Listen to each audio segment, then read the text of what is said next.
చదువుకున్నవాడేమో లాజికల్గా వెతుక్కుంటాడు, చదువు లేనివాడేమో పసిబిడ్డలాగా నమ్ముతాడు. మీకు ఒక చిన్న విషయం చెప్పనా? 5 రొట్టెలు 2 చేపలు యేసు ప్రభుకి ఇచ్చింది ఎవరు? పెద్దగా చెప్పండి. చిన్నోడు. అసలు అప్పుడు ప్రసంగం జరిగింది కదా, యేసయ్య వాక్యం చెప్పాడు, అందరు విన్నారు. దేని గురించి చెప్పుంటాడు ఆయన?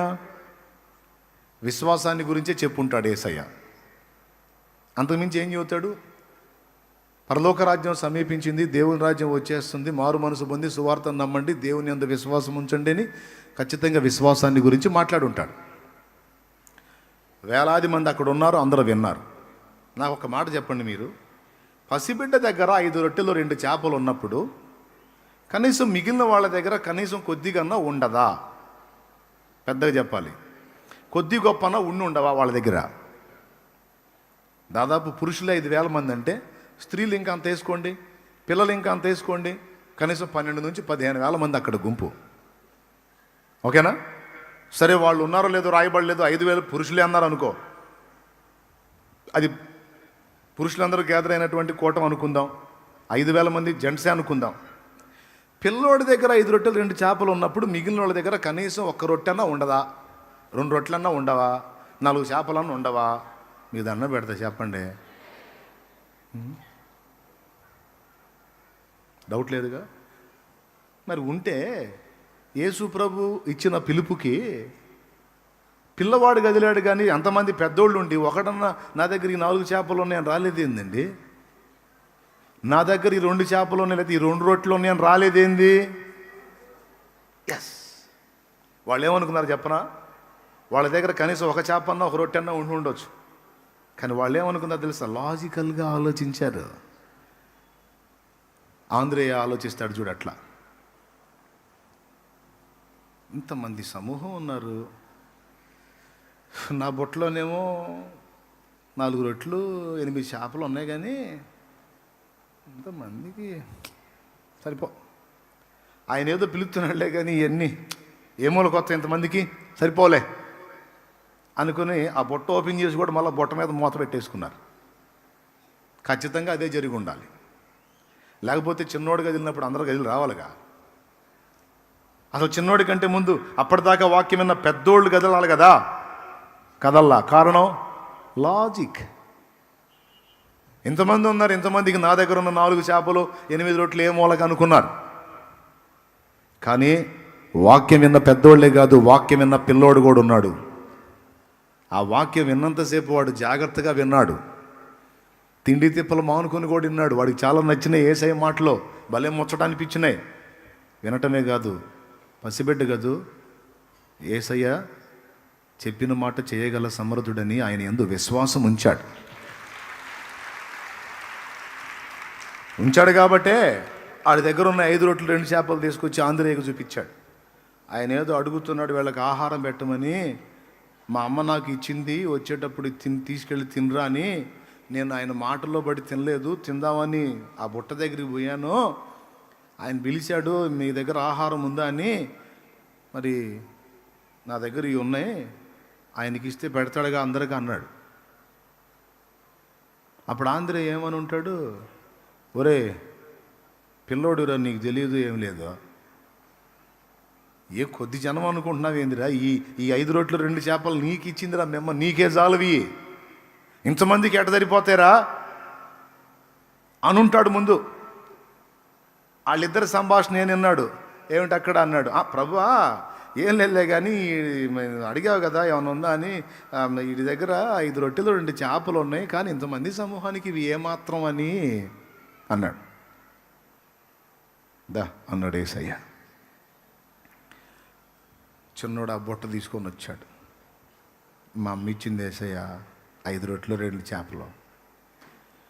యేసయ్య అన్నాడు వాడిని, రే ఇంతమంది సమూహాన్ని చూసావు కదా నాన్న, ఇట్లా ఎత్తుకుంటుందా అని వాడిని ఎత్తుకొని, చూడు ఎంతమంది జనం ఉన్నారు, నువ్వు ఇది తెచ్చావు, ఏ మూలకు వచ్చిందిరా ఇది అన్నాడా?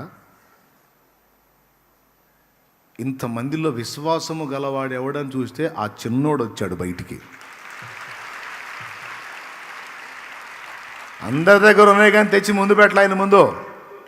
ఆ చిన్నోడు విశ్వాసాన్ని కనబరిచాడు. ఏమన్నా తెలుసా, ఇవి నేను ఆయనకి ఇస్తే వీటిని అవసరమైతే ఎంతమంది కడుపులు నింపటానికి ఆయన శక్తి గలవాడు. అది చేస్తాడో ఇంకొకటి చేస్తాడో ఏమైనా చేస్తాడు. ఆయన అడిగాడు, నేను ఇస్తా అంతే, నా దగ్గర ఉన్నదే ఇస్తా అని. నా దగ్గర లేని సమకూర్చి ఇస్తాను అనుకోలా, ఉన్నదే తీసుకెళ్ళి ముందు పెట్టాడు. యేసు ప్రభు కూడా మరి ఇంతమందికి ఇయ్యక్కడరా అనలా, వాడి విశ్వాసాన్ని చిన్నబుచ్చలా దగ్గర తీసుకొని, నానా ఎంత దానగుణంరా నీది. ఇది బైబిల్లో రియల్గా రాసుందా లేకపోతే ఏదో షోనా? ఇది చూపించినా కూడా కొంతమందికి డౌటే, ఏమో జరిగిందా ఏమో ఏమో ఏం తీసుకొని కొట్టాలో నాకు అర్థం కాదు వీళ్ళని. మళ్ళీ అంటే విశ్వాసనండి, విశ్వాసి తలకాయ నిండా తట్టడి అనుమానం పెట్టుకుని నువ్వు విశ్వాసం ఎట్టవుతావు, పిశాచి అవుతావు. దానికే డౌటు. ఇంకా చెప్పాలంటే పిశాచులు కూడా నమ్ముతాయంట దేవుడిని, మనకంటే అయ్యే నయం అనిపిస్తుంది ఒక్కోసారి. దయ్యములు కూడా దేవుడున్నాడని నమ్మి వణుకుచున్నవి అని ఉంది వాక్యం. ప్రియమైన దేవుని బిడ్డలారా, విశ్వాసం యొక్క గొప్పతనం అది. నా దగ్గర ఉన్నది కొంచెమే, నా ప్రభు చేతికి ఇది ఇస్తే అవసరమైతే ఈ కొంచాన్నే ఉపయోగించి అందరి కడుపులో నింపే దమ్ము యేసయ్యకుందని నమ్మాడు. నీకున్నది కొంచెమే కావచ్చు, అది రవ్వంతే కావచ్చు, దాన్నే విస్తారం చేసి వాడుకుంటాడు నా యేసయ్య. ఆశీర్వదిస్తాడు నువ్వు విశ్వసించగలిగితే. నేను దేవుని పనికి వచ్చినప్పుడు ఇదే పాయింట్తో వచ్చాను. నేను నాకేదో పెద్ద సబ్జెక్ట్ ఉంది, నేను పెద్ద జ్ఞానవంతుడిని, మంచి నైపుణ్యం కలిగిన వాడిని, అన్నీ పొందుకొని వచ్చానని నేను చెప్పలా. నా ప్రభువుని గురించి నాకు తెలిసినంత వరకు నాకున్న జ్ఞానంలో నేను ఇతరులకు ప్రకటిస్తాను అని నడుంగట్టా. దేవుని ముందుకు వచ్చి అదే అడిగా. నా కళ్ళ ముందు నశించిపోతున్నారు, నేను చూస్తూ ఉండలేకపోతున్నా. నువ్వు నీ పనికి పిలుస్తున్నావు కనుక నేను కదులుతున్నా. 5 రొట్టెలు 2 చేపలు తెచ్చిన చిన్నవాడిని ఆశీర్వదించి వాడి దగ్గర ఉన్న 5 రొట్టెలు 2 చేపల్ని అందరి కడుపులో నింపడానికి వాడుకున్నట్టు నాకు నువ్వు ఇచ్చిన దానిలో నుండే నీ ముందుకు తెస్తున్నా. దీనిలో నుంచే నీ బిడ్డలందరికీ తృప్తి కలిగించు తండ్రి అని ప్రార్థన చేస్తాను. హల్లెలూయా, చెప్పు గట్టిగా. నా దేవుడు నమ్మదగిన దేవుడు. చివరికి చూడండి, అందరి కడుపులు నింపి మిగిలిన మొక్కలన్నీ పోగు చేపిస్తే 12 గంపలు మిగిలినాయి అంట. 12 గంపలు. శేషం కూడా మిగిలిచ్చాడు మళ్ళీ చిన్నోడికి. వాడేం చేసుకుంటాడు 12 గంపలు? ఈ మాట ఎందుకు చెప్తున్నానంటే, మిగిలిన వాళ్ళ దగ్గర రొట్టెలు ఉండొచ్చు, చేపలు ఉండొచ్చు, 1 2 ఉండొచ్చు, కానీ ఎవ్వరూ విశ్వసించలా. అప్పటిదాకా విశ్వాసాన్ని కూర్చిన ప్రసంగం విన్నారు, కానీ ఎవరు కూడా దేవుని యందు విశ్వాసం ఉంచిన క్రియ చూపించలా. నేను ఒక మాట చెప్తున్నా, ఒకవేళ ఆ చిన్నోడు కూడా తేడనుకో, అప్పుడు పరిస్థితి ఏంటి? ఒక్కసారి ఊహించండి రివర్స్లో. ఆ చిన్నోడు కూడా తేడు, వాడు కూడా అందరిలాగానే ఓ అబ్బాయి ఇంతమందికి ఎక్కడ అని ఆగాడు అనుకో, అప్పుడు పరిస్థితి ఏంది? దేవుని అద్భుతం అక్కడ ఆగిపోయేది. ఎందుకంటే అవిశ్వాసుల దగ్గర కార్యం జరగదు కదా. ఎంతమందికి అర్థమైంది ఈ ఒక్క ముక్క? దేవుని అద్భుతం అక్కడ ఆగిపోయేది, జరిగేది కాదు. ఆ పసివాడైనా సరే విశ్వాసపు పాత్ర తీసుకొని వచ్చి చూపించాడు కనుకనే దేవుని అద్భుతం అక్కడ అంతమంది చూసి దేవుని మహింపరిచారు.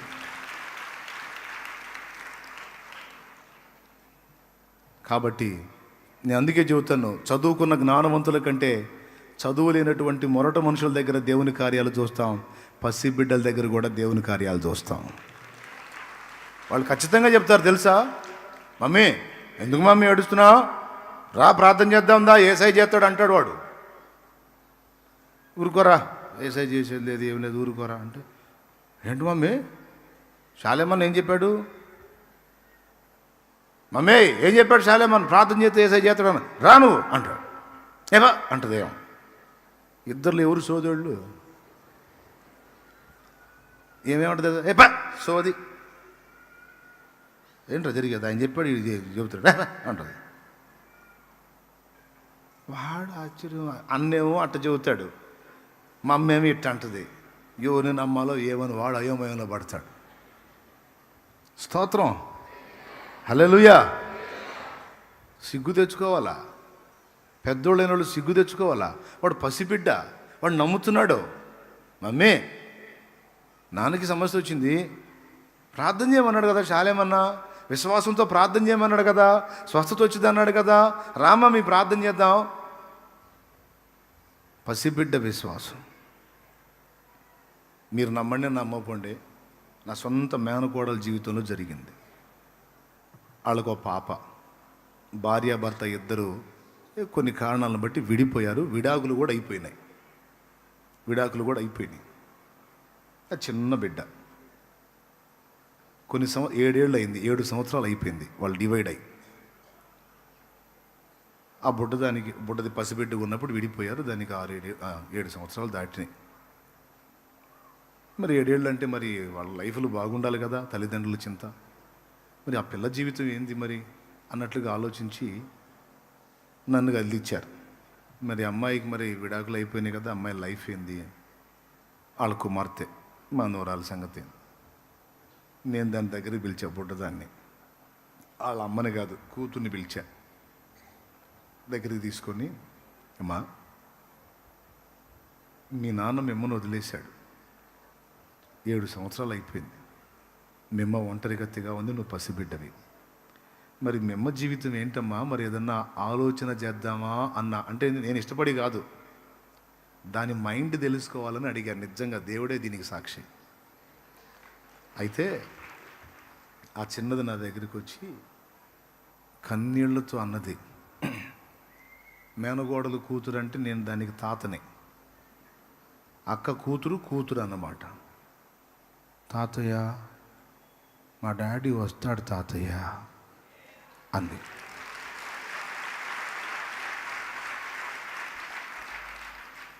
ఎట్లా వస్తాడమ్మా, 7 ఏళ్ళు అయింది రాలేదుగా అన్నా. కా తాతయ్య నేను రోజు ప్రార్థన చేస్తున్నా, మా డాడీ వస్తాడు. అది ఎంత జ్ఞానంగా మాట్లాడిందంటే, నాకైతే విశ్వాసం ఉంది తాతయ్య, తెలుగు పదాలు కూడా నత్తి, నాకైతే విశ్వాసం ఉంది తాతయ్య, మా డాడీ వస్తాడు అంది.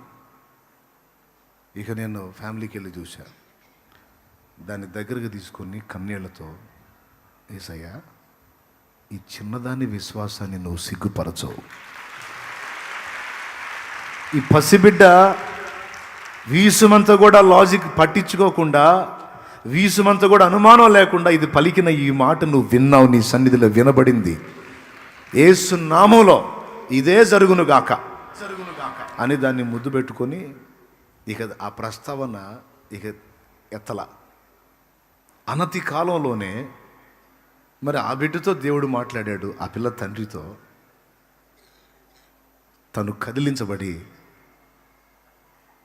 భార్యాభర్తలు ఇద్దరు వచ్చి మాట్లాడుకొని కలుసుకొని,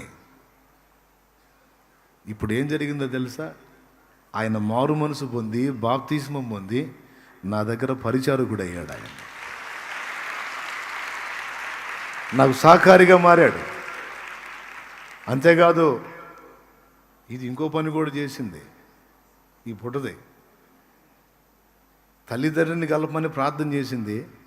వాళ్ళిద్దరు 7 సంవత్సరాల తర్వాత తిరిగి ఒక కుటుంబంగా చేర్చబడితే నాకు ఒక తమ్ముడిని అయ్యా అని కూడా ప్రార్థన చేసిందంట. ఇప్పుడు ఆశీర్వాద పాల్ అనేవాడు పుట్టాడు. నేను ఎందుకు చెప్తున్నానంటే, నా ఫ్యామిలీ మ్యాటర్ని ఉల్లాసంగా చెప్పటం కాదు. జీవితాలు పతనమై, కుటుంబాలు చెల్లాచెదురైపోయి, ప్రయత్నాలు విఫలమైపోయి, మూడుబారిన జీవితాలుగా మారిపోయిన బ్రతుకులు చాలా ఉన్నాయి. పసిబిడ్డ విశ్వాసం. నా మనిషి అని నేను గొప్ప చెప్పుకోవటం కాదు, ఎవరైతేనే పసిబిడ్డ. ఏ కార్యమైనా నా తమ్ముళ్ళారా, నా చెల్లెళ్ళారా, నేను నేర్చుకుంది కూడా అదే.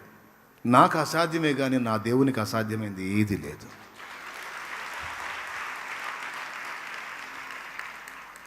ఊళ్ళో కోటం పెడితే ఎవరన్నా వస్తారు కానీ 7-8 కిలోమీటర్ల అవతలికి పోయి ఆడో ఎడారిలో దేవులాడి పెడుతున్నాడు, ఎట్లా వస్తారా ఆడ అన్నారు. మన పరిచారకులు కూడా కొంతమందికి డౌటే.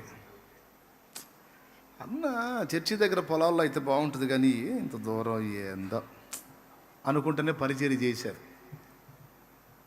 తర్వాత ఇక బస్సులు, ట్రాక్టర్లు, లారీలు, టాటా ఏసీలు, కార్లు, జీపులు, బైకులు వస్తా వస్తా వస్తా పందిళ్ళన్నీ నిండిపోతే ఒకళ్ళు చూసుకుంటున్నారు. దేవుని ఇప్పుడు నేను నమ్ముతా అంతే, నేను నమ్ముతానండి. నేను సోది ప్రశ్నలు లేను దేవుణ్ణి. అట్ట జరిగిద్ది, ఇది ఎట్ట జరిగిద్ది, కష్టమేమో, ఈ డౌట్లే ఉండవు. అట్టంటోడు నా పక్కన ఉన్నా కూడా చిరాకు పుట్టిద్ది నాకు. తొందరగా ఈయన నా మధ్య నుంచి తీసే ప్రభు అని ప్రార్థన చేస్తా. ఇక్కడ నుంచి తీసే నాయన, ఈ దరిద్రం అయిపోయింది నాకు, ఈ సండుగుడు గొనుగుడు అని. ఎవరైనా సరే ఇది ఎట్ట జరిగింది, అట్ట జరిగింది, ఎట్ట జరిగిద్దని ఏదో పనికి మళ్ళీ అవిశ్వాసం మాటలు మాట్లాడితే చిరాకు నాకు. పోస్ అవుతాను అనుకుంటా. విశ్వాసాన్ని వృద్ధి పొందించే మాట ఉండాలి మన నోట. మనకు అసాధ్యమే కానీ మన ప్రభువుకు సాధ్యం కాందేమీ లేదో, ఏసై చేస్తాడంతే. వాళ్ళకి అంతే చూశాను నేను. మీకు డౌట్గా ఉంది కదా ఇక్కడికి ఎవరు వస్తారని చూడండి. ప్రస్తుతానికి మాత్రం మీరేం ప్రశ్నలు అడగొద్దు, మీరు పరిచర్య చేయండి, ఏసై మీకు చూపిస్తాడని చెప్పాను. ఈ సంవత్సరం ఇంకా పెంచి పందిళ్ళు వేస్తే మళ్ళీ డౌటు. చూడండి అన్న, 3వ రోజుకి అది కూడా పట్టకుండా ఫుల్. మరి ఏం కార్యాలు ఇవన్నీ చెప్పండి.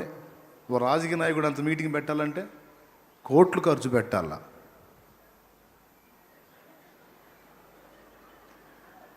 బిర్యానీ ప్యాకెట్ 500, బిర్యానీ ప్యాకెట్ 500, అవునా? మళ్ళీ వాడికి బస్సు, లారీ. అప్పుడు ఆ బిర్యానీ తిని దాగి లారీ ఎక్కి అప్పుడు వేస్తాడు కేకలు. దిగిన దాకా వేస్తాడు. దిగిన తర్వాత ఆప లారీ ఆప అంటాడు. ఏందిరా దిగింది, సరే తగలబెట్టండి వాడికి.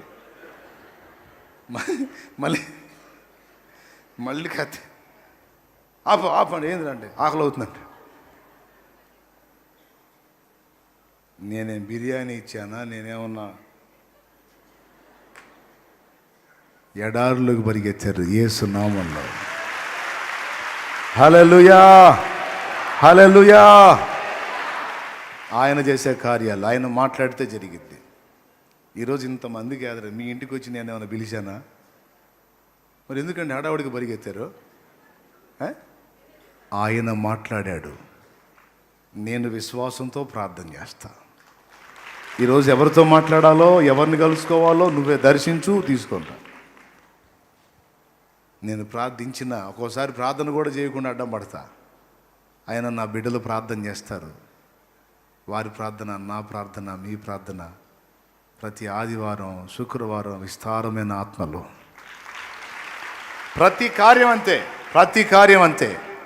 కాబట్టి మీ అందరికీ చెప్తున్నా, ఒక చదువు లేని విద్యావిహీనుడు విశ్వాసం ఉంచినట్టుగా, ఒక పసిబిడ్డ దేవుని వాక్యాన్ని నమ్మినట్టుగా నువ్వు నమ్మితే, విశ్వసించగలిగితే, ధైర్యం తెచ్చుకోగలిగితే ఎంత బాగుండు.